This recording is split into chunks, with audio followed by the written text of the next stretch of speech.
ఉద్యమ నాయకురాలు, మాజీ పార్లమెంటు సభ్యురాలు, జన జాగృతి ద్వారా జాగృతం చేస్తూ జన చైతన్యాన్ని నింపుతూ తెలంగాణ సంస్కృతిని సాంప్రదాయాలను ప్రపంచానికి చాటి చెప్పినటువంటి ఒక ధీర మహిళా వనితను, ఒక ఎమ్మెల్సీని మరి నిన్న అక్రమంగా అరెస్ట్ చేస్తూ సుప్రీంకోర్టులో విచారణ వాయిదా ఉన్నా కూడా మరి ఎలాంటి ముందస్తు సమాచారం లేకుండా, ఒక మహిళ అనేది కూడా చూడకుండా మరి సాయంత్రం వేళ 2 రోజులు సెలవు దినాలు చూసుకొని మరి ఒక వ్యూహాత్మకంగా ఇవాళ ఎమ్మెల్సీ కవితక్కను అరెస్ట్ చేయడం మరి చాలా విడ్డూరంగా ఉంది. అంతేకాకుండా ఒక కుట్రపూరితమైనటువంటి, ఒక వ్యూహాత్మకంగా జరుగుతున్నటువంటి ఇలా భారతీయ జనతా పార్టీ, అదేవిధంగా కాంగ్రెస్ కుమ్మక్కై ఇవాళ లోకసభ ఎన్నికలలో మరి కేసీఆర్ గారి మనోధైర్యాన్ని దెబ్బతీసే విధంగా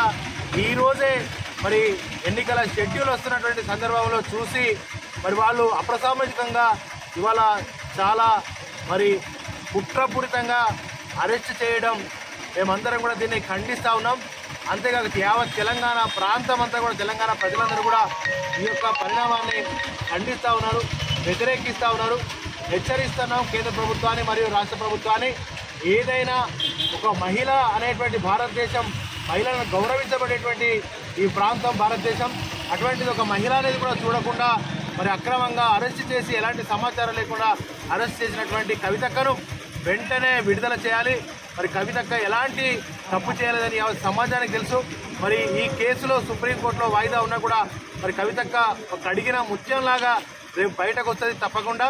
కనుక ఇవాళ తెలంగాణ ప్రాంతం అంతా కవితక్కను వెంటనే విడుదల చేయనంత కాలం కూడా, ఆమెను విడుదల చేయకపోతే ఈ యొక్క ఆందోళనను తెలంగాణ వ్యాప్తంగా ఉధృతం చేస్తాం.